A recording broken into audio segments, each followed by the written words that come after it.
Mossy, first of all, thank you so much for talking to us today. And I understand that there's some very good news because it doesn't look like you're sitting in the bathroom at your house. No, yeah, I was lucky enough to have another week in here, so I'm very grateful to be in here because a lot of things have happened in the last week, which has been good improvements for myself. So it's been good. So talk me through, first of all, how this came about. So how long will you be in hospital for now? Because initially we thought that you would be home at this point. Yeah, well, that was the case last week, and I think it's come down from the top. The spinal ward wants to stay the spinal ward, but with all the coronavirus stuff going, I think it's safer for people to go home. So a lot of people were told that they were it's better off you going home and staying away from this. And then we were told that last Monday, but then the very next day, I think our consultants here were fighting for us to stay stay spinal because they knew how important it was. So I'm very lucky to be in here for the last for another week. So yeah, I was stoked. So in a week's time, you will go home? Oh, we don't know at the moment. It's still, they're still trying to shift people out, when it's safe enough for them. Mm-hmm. And yeah, I actually don't know what day I'm going home yet. So I'm just making the most of every day in here because we know it's that important. So that week I've made so much progress in myself, and I'm very grateful to be in here for the last week. Tell me about the progress that you've made. What because last we heard you were walking with parallel bars. Yep. Yeah. Where so now? So in just 1 week I've learned how to transfer from my chair into like a bath chair. I've started to walk with crutches. I've got my own walking frame, so I walk around and from around my bed, just with a frame. And like the physios have been awesome. OT have been awesome. And just like if I fell over, they've taught me how to crawl and then, to climb up onto something to get you back up into your chair. So I've learned that all in a week. So, I'm just stoked that I got that extra week, and I'm just grateful to be in here. I bet the doctors and the physio are completely shocked at how quickly you are recovering. Yeah, I think because everyone was initially told that we had to go, it was a bit up in the air. So physios and that are just going, well, we're just going to do as much as we can with everyone and try to get everyone as best as they can, to be able to go home and do a lot of things. So I'm thankful to them, the physios and the OT staff, for trying to prepare us to get home. I want to go back to January. I can't even begin to imagine how tough these last few months have been on you and of course your family. For people who might be watching who aren't really aware of what happened, can you explain how the accident occurred? Yeah, it was just it happened on the 12th of Jan, and it was just like a normal tackle. I went in and I kind of missed the bloke, and my neck went into hyperextension. So I snapped the ligament in the front of my neck, and then as I was going down, I snapped the back ligament. And then when I landed on the ground, the bones in your neck just kind of crushed together, and it caused a little fracture. And when a fracture happens, all the blood just rushes to certain part of your neck, and mine was C4, C5, and so it's gone to my spinal cord, and your spinal cord is like another part of your brain, so it's gone there. Like anything, like when you get a bruise or something, blood rushes there. So it's rushed there, and it's just blocked my cord. So then it's just stopped all the signals going from my brain down to the parts it needed to go to. So initially I was paralyzed from the neck, from my shoulders down, so I could only shrug my shoulders and move my head. so I couldn't feel anything, and that was scary. But you know, I was lucky enough to get the surgery really quick. Leeds, they really looked after me, and then to get into Pinderfields 4 days later, that was a big thing too. So you know, it's made my recovery so much better. Being in a specialized unit, you know, they know what they need to do. You know, the nursing staff know what they need to do. Everyone knows what they need to do in here. You know, it's just it's where you need to be when you have a spinal cord injury. Absolutely. When you made that tackle, I've heard you say it was a freak accident. You could have made that tackle 1,000 times and not gotten injured. At what point did you know that something was seriously wrong? I was lying, I was lying down on the ground, you know, and I kind of like looked over to the bench. I was facing that way, and then I just thought, oh, you idiot! You just knocked yourself out. you get that kind of like you've had a concussion. So I thought I was concussed at first. I was like lying there, and then I opened my eyes, looked over, then I closed my eyes, and then I just thought to myself, oh no, I'm not concussed. And then I was like, oh, where's my legs? I couldn't feel anything. And then that's when the shock came. I was like, oh, something's really wrong here. And one of the boys ran over, I think it was Weller, and I said, sorry, mate, I can't feel my legs. And I was a bit nervous at first, but then I was just like, I've had a lot of injuries in my career, so I just thought, you know, they'll sort it out. So just have faith in the medical stuff, and I'll be all right. I've also heard you say that you feel like this is the second worst injury you've had. Which is the first? Yeah. The worst? It was my knee. It's my knee. And it, you know, when I went back to St. George, I had a knee reconstruction. And it's always been a battle just to try to straighten my leg. And it's holding me back in here as well. Because when you need to walk, you have to lock out your leg. You know, just putting all that weight through your legs. And my right leg can't lock out. So the physios have been working hard and trying to loosen up my leg, and that's probably what's kind of slowing me down. So that one was probably the worst, because mentally and physically I wasn't prepared. Yeah, I was in a dark place when I had that injury, because we put all our eggs in one basket to move back to Australia, and then I got the injury, and I thought that's going to be the end of my career. But then I think that taught me a lot of lessons, you know, just in life and in general. So that's why I always think that's the worst. Yeah. That's the worst injury. Yeah. Let's talk a little bit more about your recovery. From all accounts, it really has been remarkable. When you go back to those early weeks, and when some of the doctors said to you that you may not fully recover, what was your response then? Oh, I'm one of those people that just to like prove people wrong, you know.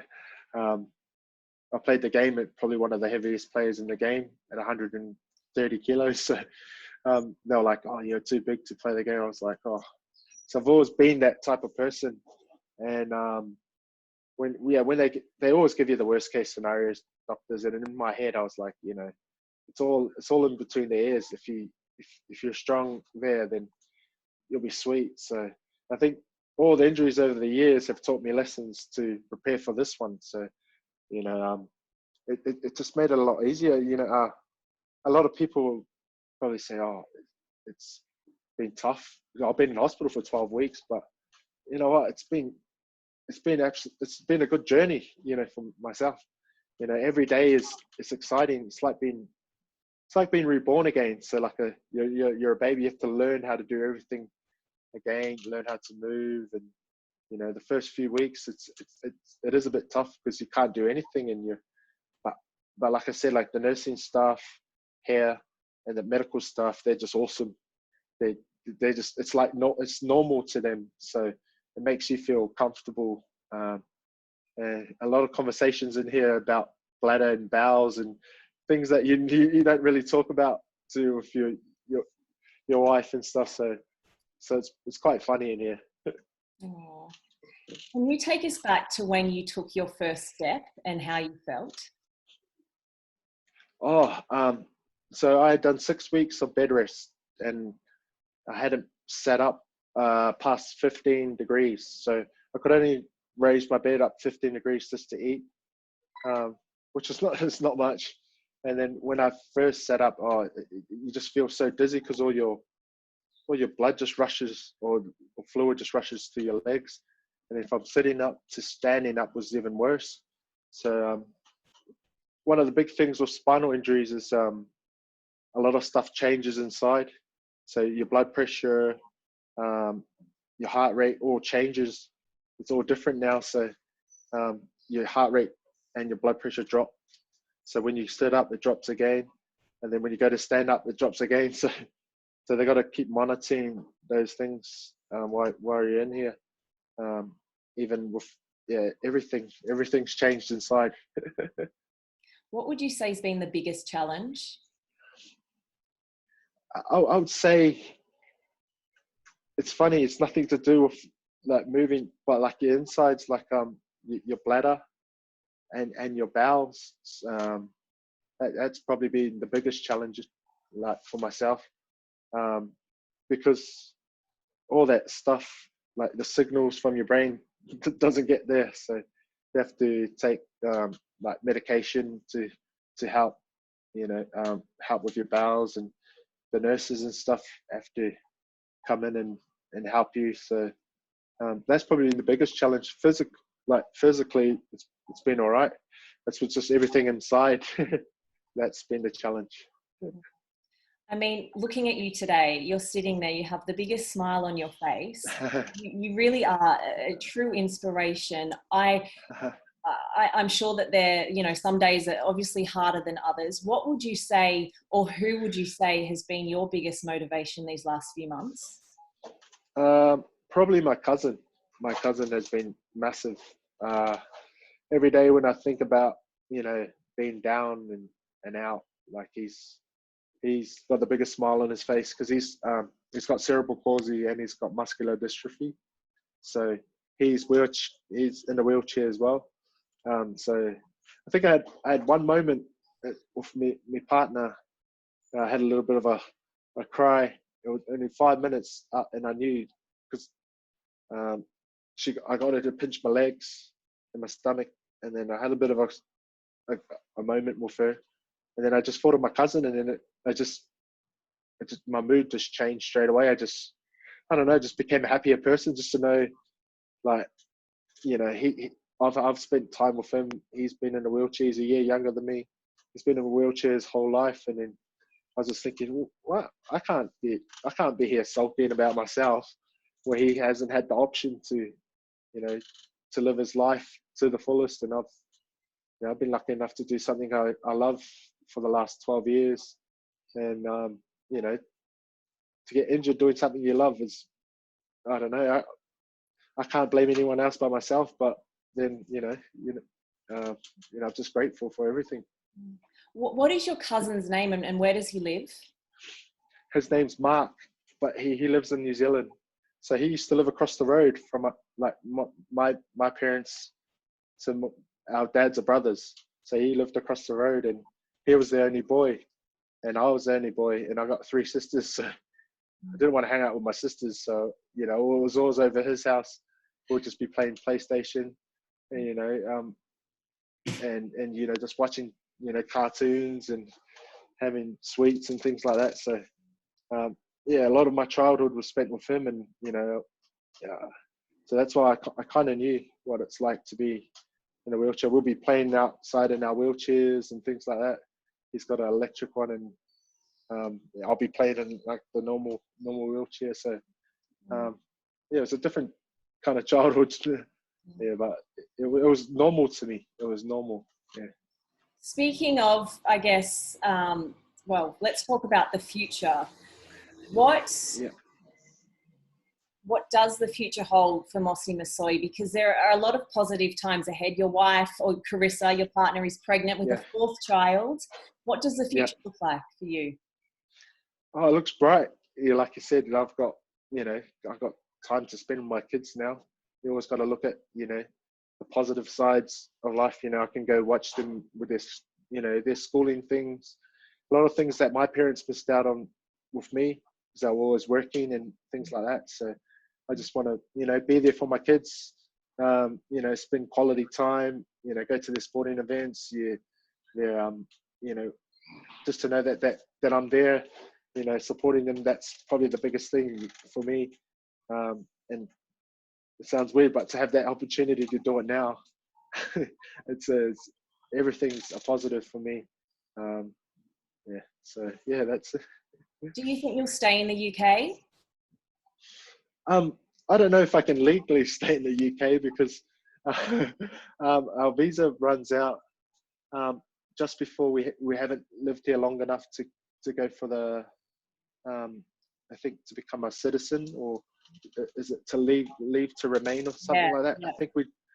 I think we miss out just, and so we're like 6 months or a year shy of getting a leave to remain. So that'll be a big, like, we would love to, but I always say to my missus that we'll move back to Australia because she's been away from family and I've been away from my family, and I think Australia will be where we'll go eventually. But I still got a job to do here with Hull, and Rovers. So I just want to just do my best and try to get back there and help out the boys. Be there to pick them up and and support them. Speaking of Hull and of course the whole rugby league community, the support that you've received these last few months has been amazing. Do you have a message for them? Yeah, I just want to thank everyone. It's massive for me and my family to know that we've got the support of everyone. Really, everyone I've come across has just been so positive. The first, all the way up to when we got our visitors banned from because of coronavirus. People were just flooding in. All my bros in the team were just coming in, and it was weird, very weird, because I know people were saying, "Oh, you would have been bored lying in bed," but I always had someone there, and that's what's made it so easy. And like, kids were writing cards to me in Samoan to say get well, and it was just so awesome. Those are all the little things that just bring a little tear to your eye. And kids doing fundraisers. There was a young kid who did like a 20-mile walk or something in Hull just to raise funds for me. I was just like, I was just really grateful, and just want to thank everyone for all their support. Yeah.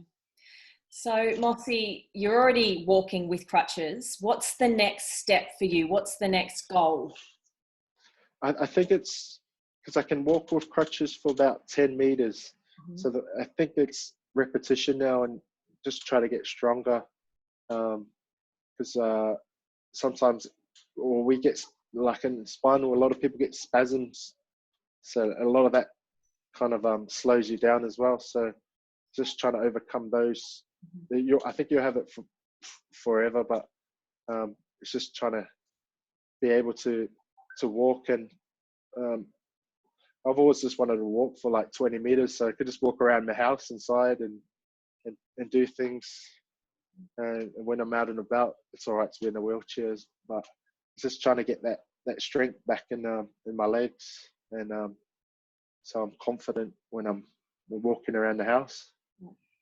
I mentioned this before. I want to mention it again. You're such a positive person. These times with everyone, being in isolation and the lockdown, mental health has been a huge talking point. I think you more so than anybody would have a great message for people maybe out there who might be suffering with a little bit of mental health issues. What message or advice would you give them, Mosse? I'll just say to them, always try to find a positive in a negative. For people with kids, just spend time with your kids. Everyone's in that rat race these days to make money and work that 9-to-5 job, and sometimes you miss out on spending time with your kids. But just enjoy it, because you know, your kids won't be kids anymore for that much longer. So I think it's a great opportunity for people with families to get together, talk to each other. That's a positive. And I think my missus has been the same, because we've noticed, you know, we've let the kids be on the iPad, you know, over time, but then now we've noticed that it's not the best thing for them. So she's been doing a lot of things with the kids, and it's kind of winding the clock backwards, and just, you know, being able to communicate. So I think for people that are finding it hard and struggling, and just try to find some kind of positive in it. You know, I know it is tough. It is really tough. I haven't seen my family for 3 weeks now. 3 weeks and 2 days. So, but my thing to me is I know that they're safe at home, which makes me happy. And you know, that's my drive, to know that they're not in harm's way, and they're at home safe, got a roof over their head, and I FaceTime them every night. So it's you know, I'll see them soon. It's just a waiting game now. Yeah. Masoe, thank you so much for talking to us today. As I said, you just are an absolute inspiration to so many people, and you're just incredible. So I hope you continue your recovery, and you just